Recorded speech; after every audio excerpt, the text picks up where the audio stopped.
Mr. Jenkins and his son. Mr. Jenkins came striding up to our table with a very purposeful look on his face. "Where is that grandson of yours?" he said to my grandmother.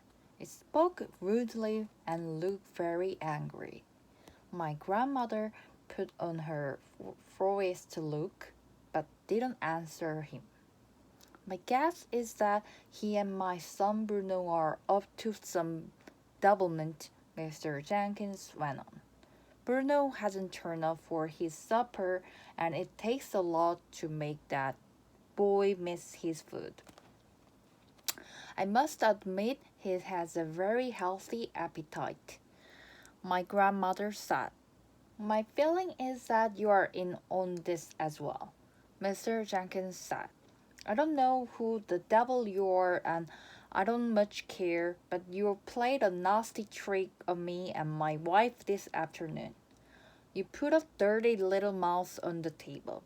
They make me think all three of you are up to something. So if you know where Bruno's hiding, kindly tell me at once." "That was no trick I played on you," my grandmother said. "That mouse I tried to give you was your own little boy Bruno. I was being kind to you. I was trying to restore him to the bosom of his family. You refused to take him in." "What the blazes do you mean, madam?" shouted Mr. Jenkins. "My son isn't a mouse." His black mustache was jumping up and down like crazy as he spoke. "Come on, Newman. Where is he? Out with it." The family at the table nearest to us had all stopped eating and were staring at Mr. Jenkins. My grandmother sat there, puffing away calmly at her black cigar. "I can well understand your anger, Mr. Jenkins," she said. "Any other English father would be just as cross as you are. But over in Norway, where I come from, we are quite used to these sort of happening.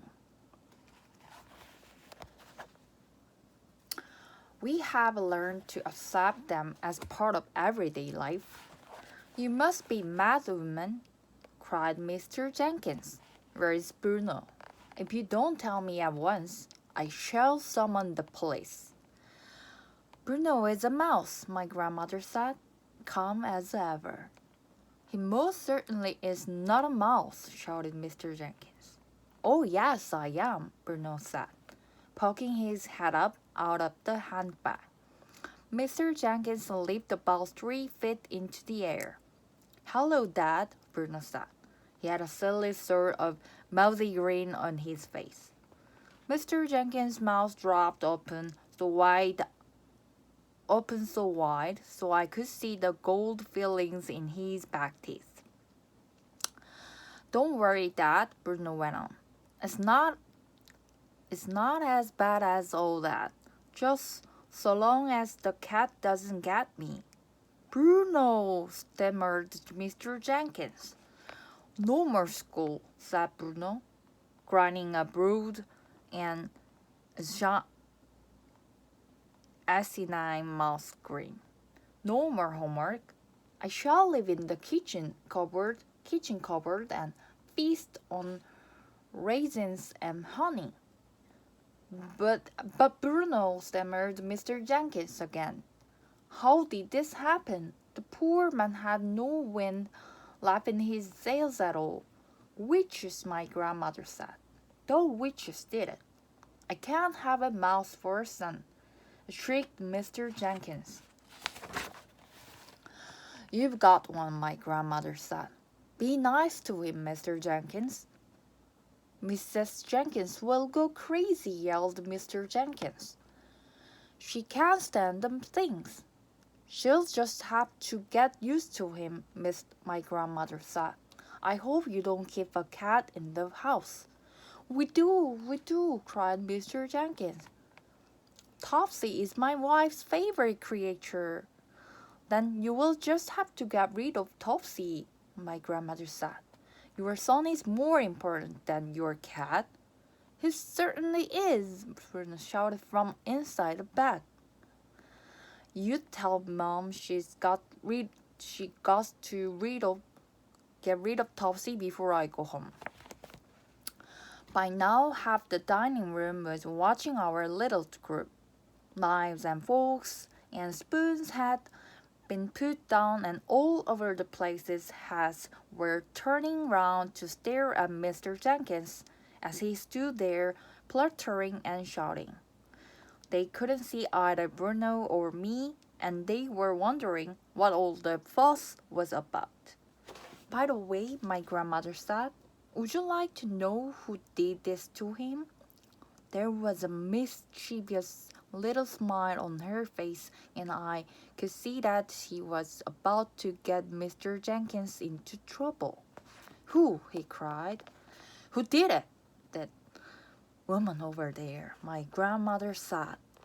The small one in a black dress at the head of the long table.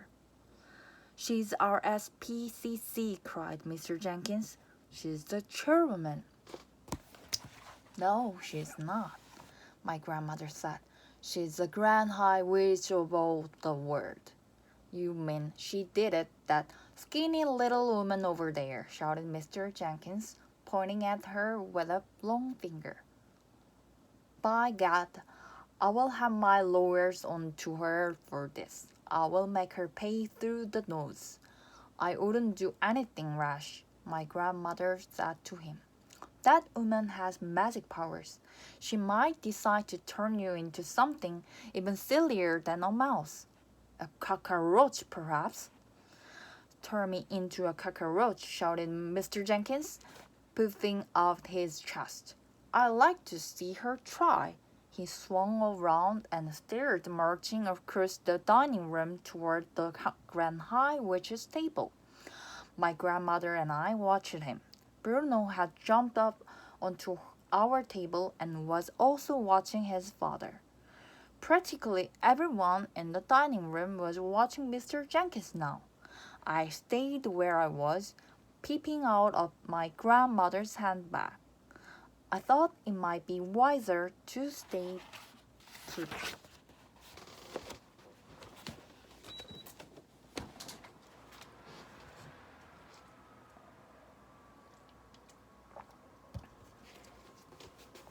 The triumph. Mr. Jenkins had not gone more than a few paces towards the Grand High Witch's table when a piercing scream rose high above the other noises in the room, and that at the same moment I saw the Grand High Witch go shooting up into the air. Now she was standing on her chair, still screaming. Now she was the tabletop, waving her arms. What on earth's happening, Grandmama? Wait, my grandmother said. Keep quiet and watch.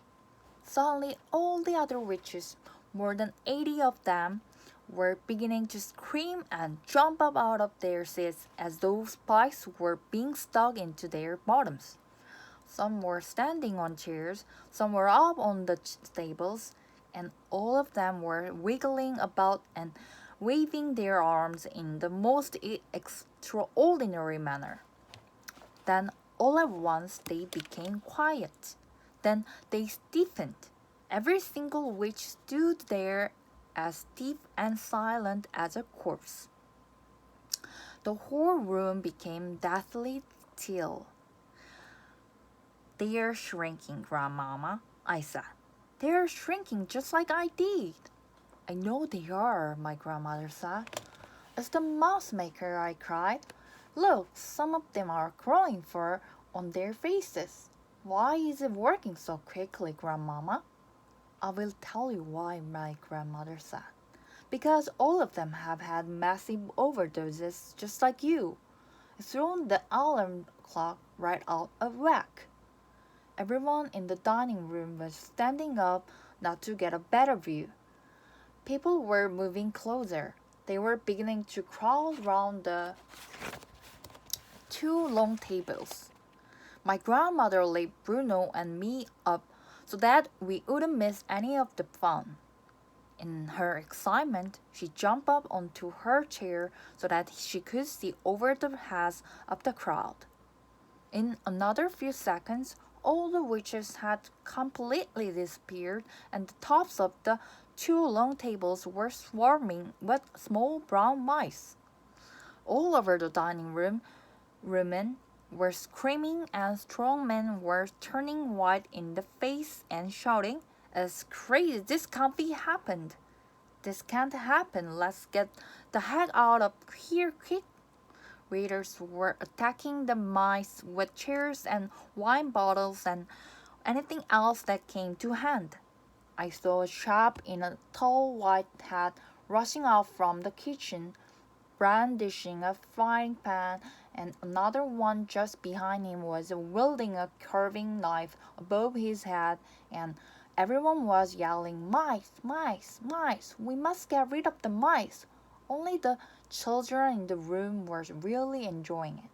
They all seemed to know instinctively that something good was going on right there in front of them, and they were clapping and cheering and laughing like mad. "It's time to go," my grandmother said. "Our work is done."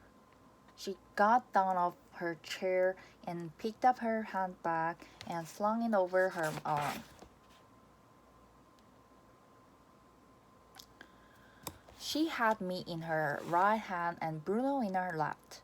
"Bruno," she said, "the time has come to restore you to the famous bosom of your family." "My mom not very crazy about mice," Bruno said. "So I noticed," my grandmother said. "She'll just have to get used to you, won't she?" It was not difficult to find Mr. and Mrs. Jenkins. You could hear Mrs. Jenkins' shrill voice all over the room. "Herbert," it was screaming.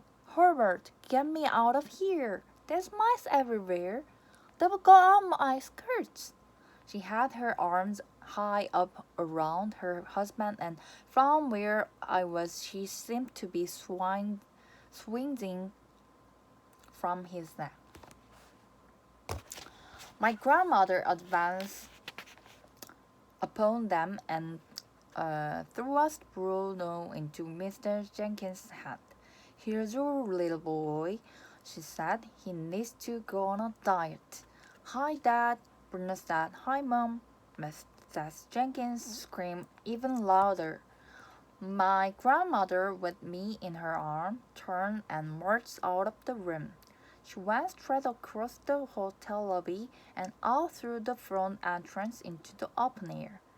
Outside it was a lovely warm evening, and I could hear the waves breaking on the bridge just across the road from the hotel. "Is there a taxi here?" my grandmother said to the tall doorman in his green uniform. "Certainly, madam," he said, and he put 2 fingers into his mouth and blew a long shrill whistle. I watched him with envy. For weeks I had been trying to whistle like that, but I hadn't succeeded once. Now I never would.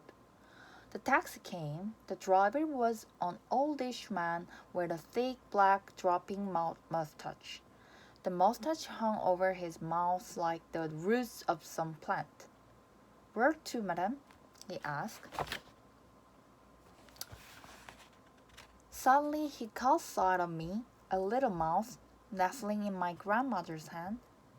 "Blimey," he said. "What's that?" "It's my grandson," my grandmother said. "Drive us to the station, please." "I always like mice," the old taxi driver said. "I used to keep updraws on them when I was a boy." Mice is the fattest breeders in the world. Did you know that, ma'am? So if this your grandson, then I reckon you're having a few great grandsons to go with. I'm in a couple I'm in a couple weeks' time. Drive us to the station, please, my grandmother said, looking prim. Yes, ma'am, he said, right away. My grandmother got into the back of the taxi and sat down and put me on her lap. Are we going home? I asked her. Yes, she answered. Back to Norway. Hooray, I cried. Oh, hooray, hooray, hooray. I thought you liked that, she said. But what about our luggage?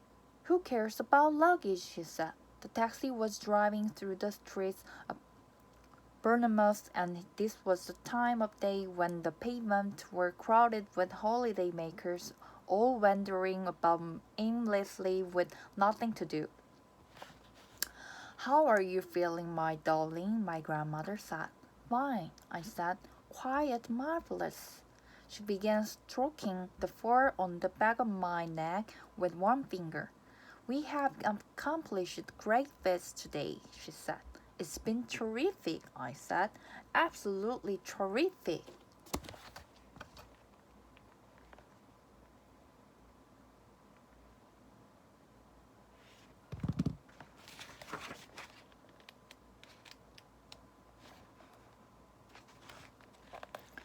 The heart of a mouse. It was lovely to be back in Norway once again, in my grandmother's fine old house. But now that I was so small, everything looked different, and it took me quite a while to find my way around. Mine was a world of carpets and table legs and chair legs and the little cranny behind large pieces of furniture.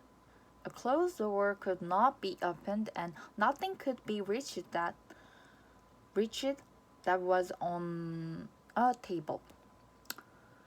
But after a few days, my grandmother began to invent gadgets for me in order to make life a bit easier. She got a carpenter to put together a number of slim, tall step ladders, and she placed one of these against each table in the house so that I could climb up whenever I wanted to. She herself invented a wonderful door opening device made out of wires and springs and pulleys with heavy weight dangling on cords, and soon every door in the house had a door opener on it. All I had to do was to press my front paws onto a tiny wooden platform, and hey presto, and a spring would stretch and a weight would drop and the door would swing open. Next, she rigged up an equally ingenious system whereby I could switch on the light whenever I enter a room at night. I cannot explain how it worked because I know nothing about electricity, but there was a little button let into the floor near the door in every room in the house, and when I pressed the button gently with one paw, the light would come on. When I pressed it a second time, the light would go off again. My grandmother made me a tiny toothbrush using a matchstick for the handle, and into this she stuck little bits of bristle that she had snipped off one of her hairbrushes. You must not get any holes in your teeth, she said. I can't take a mouse to a dentist. She'd think I was crazy. It's funny, I said, but ever since I became a mouse, I've hated the taste of sweets and chocolate, so I don't think I will get any holes. You are still going to brush your teeth after every meal, my grandmother said, and I did. For a bathtub, she gave me a silver sugar basin, and I bathed in it every night before going to bed.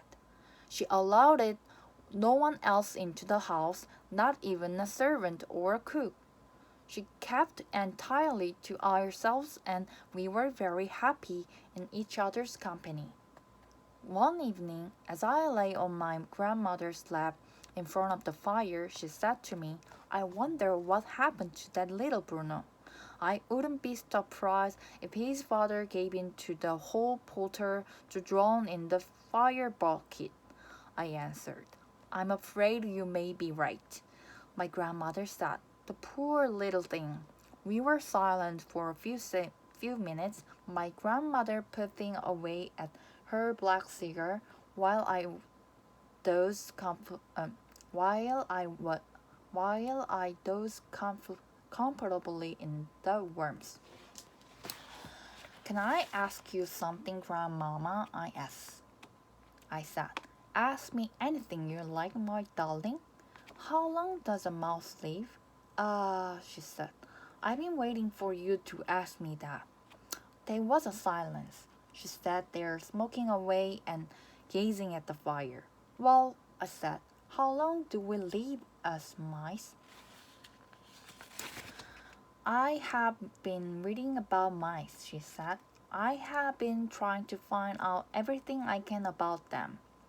Go on then, Grandmama. Why don't you tell me? If you really want to know, she said. I'm afraid a mouse doesn't live for a very long time. How long? I asked. Well, an ordinary mouse only lives for about 3 years, she said. But you are not an ordinary mouse. You are a mouse person, and that is a very different matter. How different? I asked. How long does a mouse person live, Grandmama? Longer, she said. Much longer. How much longer? I asked. A mouse person will almost certainly live for 3 times as long as ordinary mouse, my grandmother said. About 9 years. Good, I cried. That's great. It's the best news I ever had. Why do you say that? She asked, surprised. Because I would never want to live longer than you, I said. I couldn't stand being looked after by anybody else. There was a short silence. She had a way of pondering me behind the ears with the tip of one finger. It felt lovely. How old are you, Grandmama? I asked. I'm 86, she said. Will you live another 8 or 9 years? I might, she said, with a bit of luck. You've got to, I said, because by then I'll be a very old mouse, and you'll be a very old grandmother, and soon after that we'll both die together. That'll be perfect, she said. I had a little doze after that. I just shut my eyes and thought of nothing, and I felt at peace with the world. Would you like me to tell you something about yourself that is very interesting? My grandmother said. Yes, please, Grandmama, I said without opening my eyes. I couldn't believe it at first, but apparently it's quite true, she said. What is it? I asked. The heart of a mouse, she said. And that means your heart is beating at the rate of 500 times a minute. Isn't that amazing? That's not possible, I said, opening my eyes wide. It's as true as I'm sitting here, she said. It's a sort of miracle. That's nearly 9 beats every second, I cried, working it out in my head. Correct, she said. Your heart is going so fast it's impossible to hear the separate beats. All one heart is a sort humming sound. She was wearing a lace dress, and the lace kept tickling my nose. I had to rest my head on my front paws. Have you ever heard my heart humming away, Grandmama? I asked her. Often, she said. I hear it when you are lying very close to me on the pillow at night. The two of us remained silent in front of the fire for a long time after that, thinking about these wonderful things. My darling, she said at last, are you sure you don't mind being a mouse for the rest of your life? I don't mind at all, I said. It doesn't matter who you are or what you look like, so long as somebody loves you.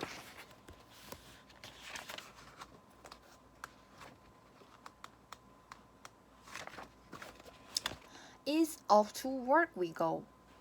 For supper that evening, my grandmother had a plain omelette and one slice of bread. I had a piece of that brown Norwegian goat's milk cheese known as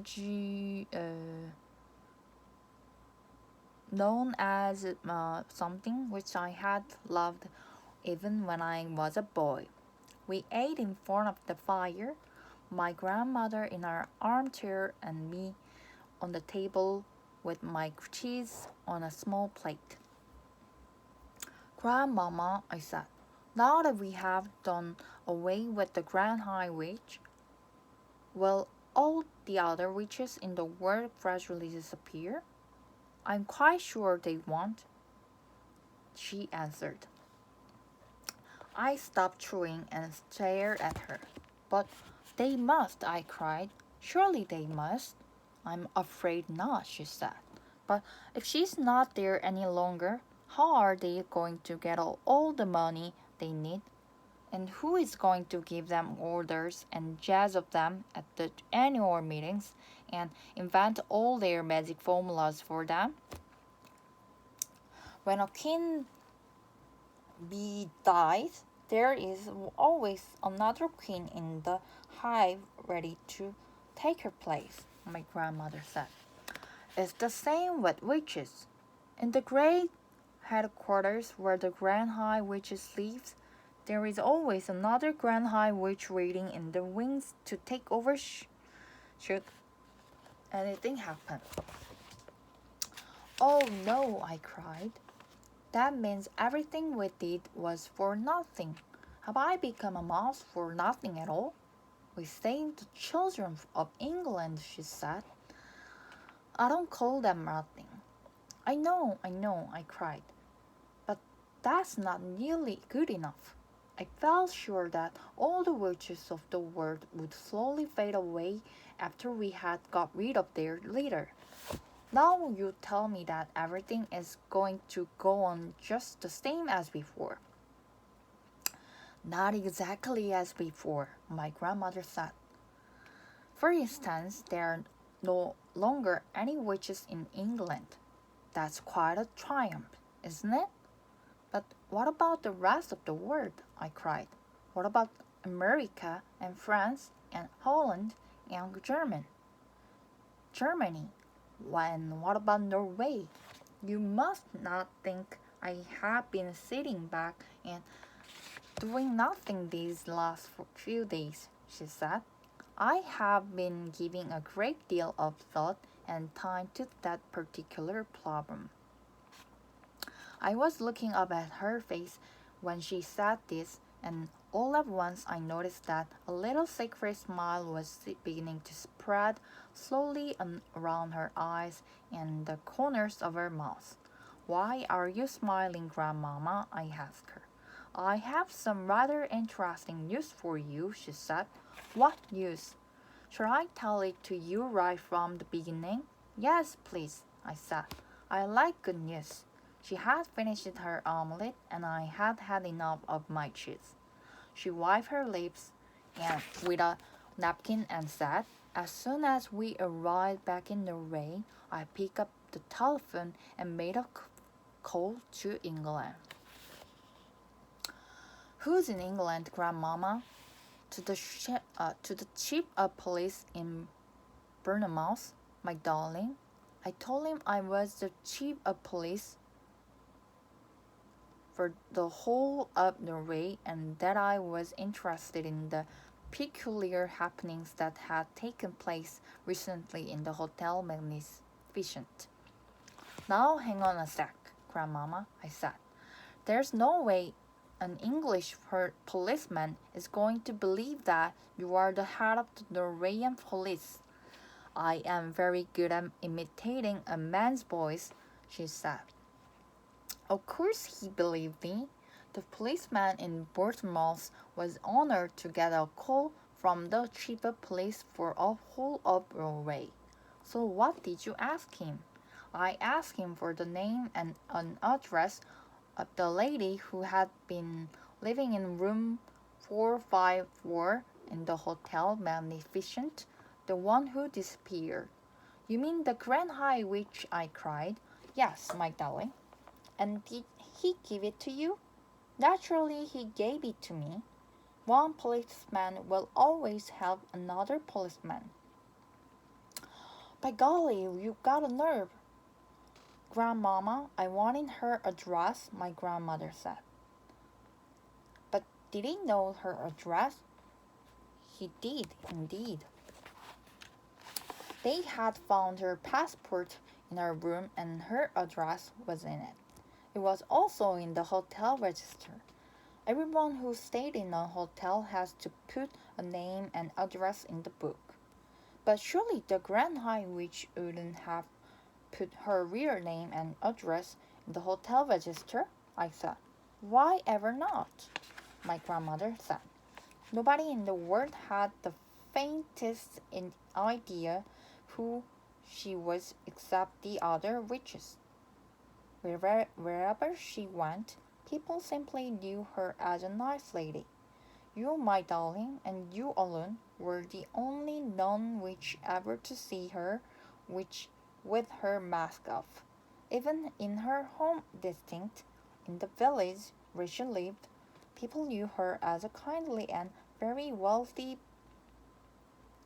baroness who gave large sums of money to charity. I have checked up on that. I was getting excited now.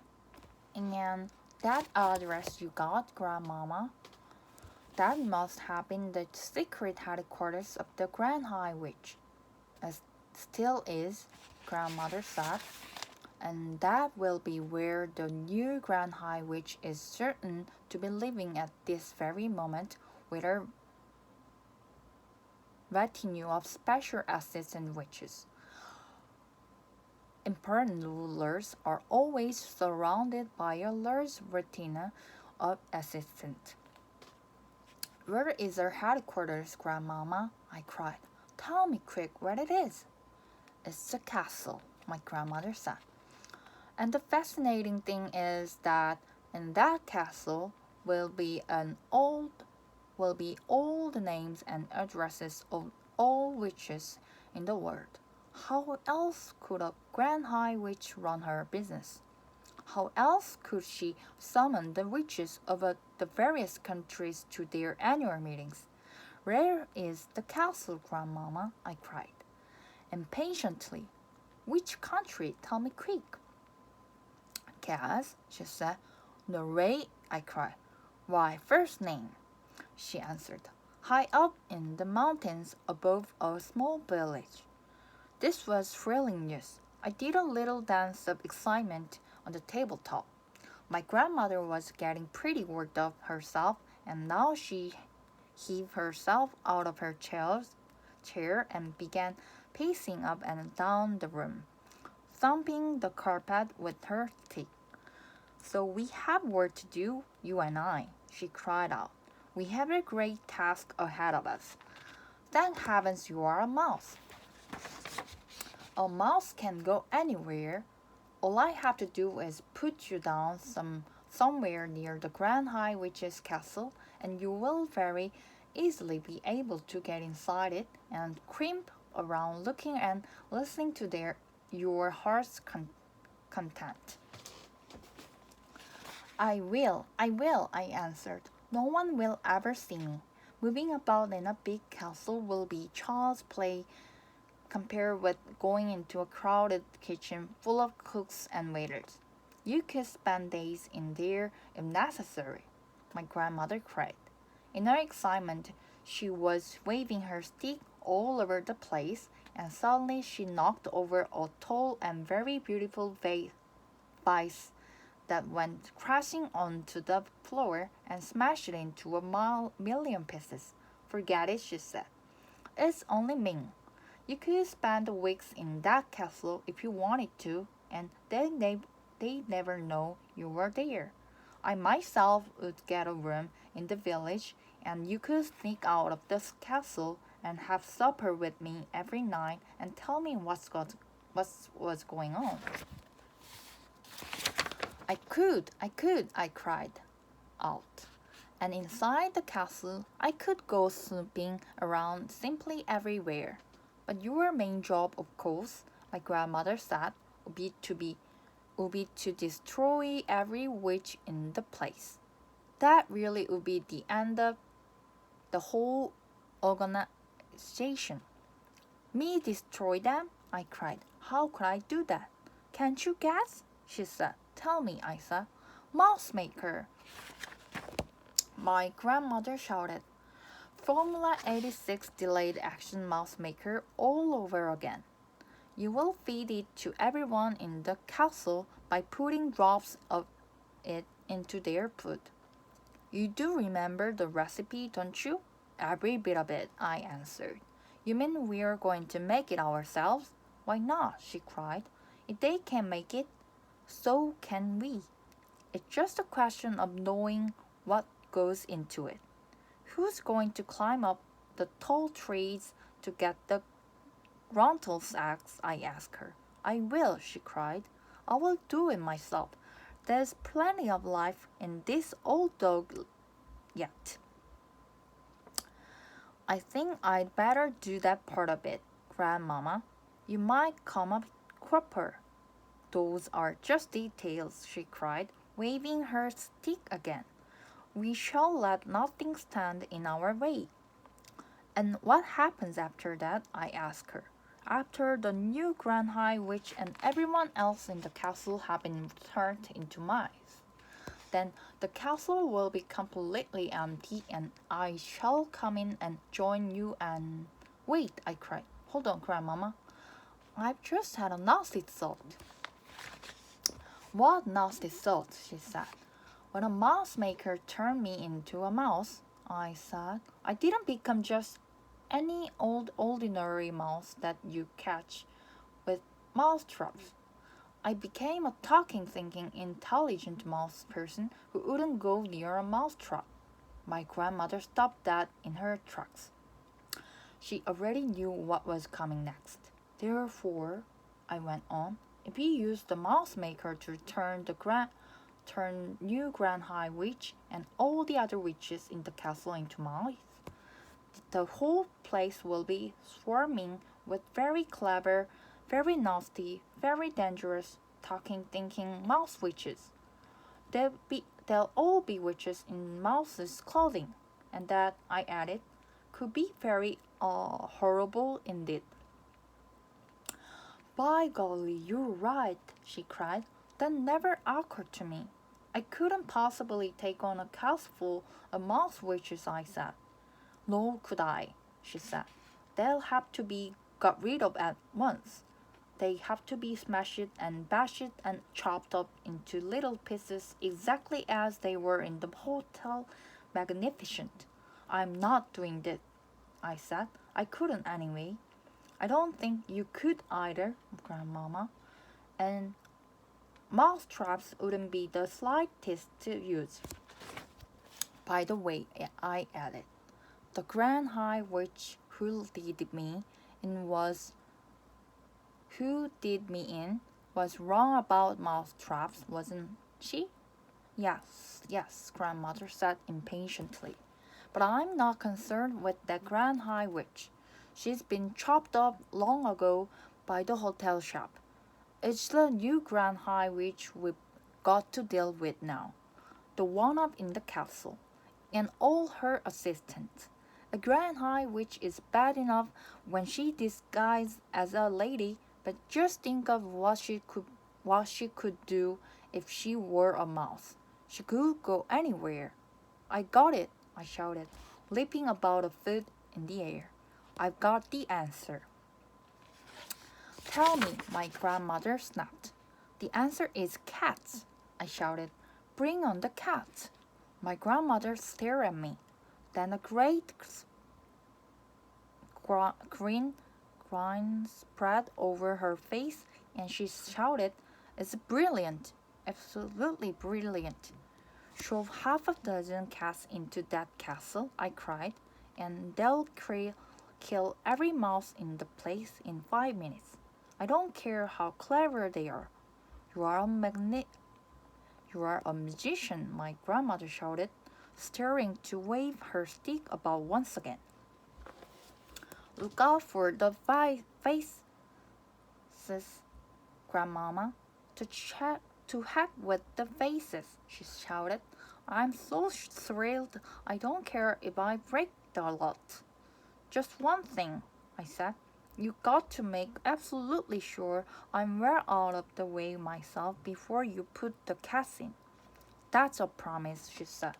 What will we do after the cats have killed all the mice? I asked her. I will take all the cats back to the village, and then you and I will have the castle completely to ourselves. And then, I said, then we shall go through the records and get the names and addresses of all the witches in the whole wide world.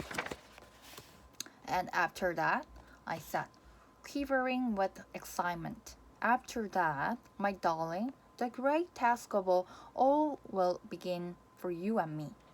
We shall pack our bags and go traveling all over the world. In every country we visit, we shall seek out the houses where the witches are living.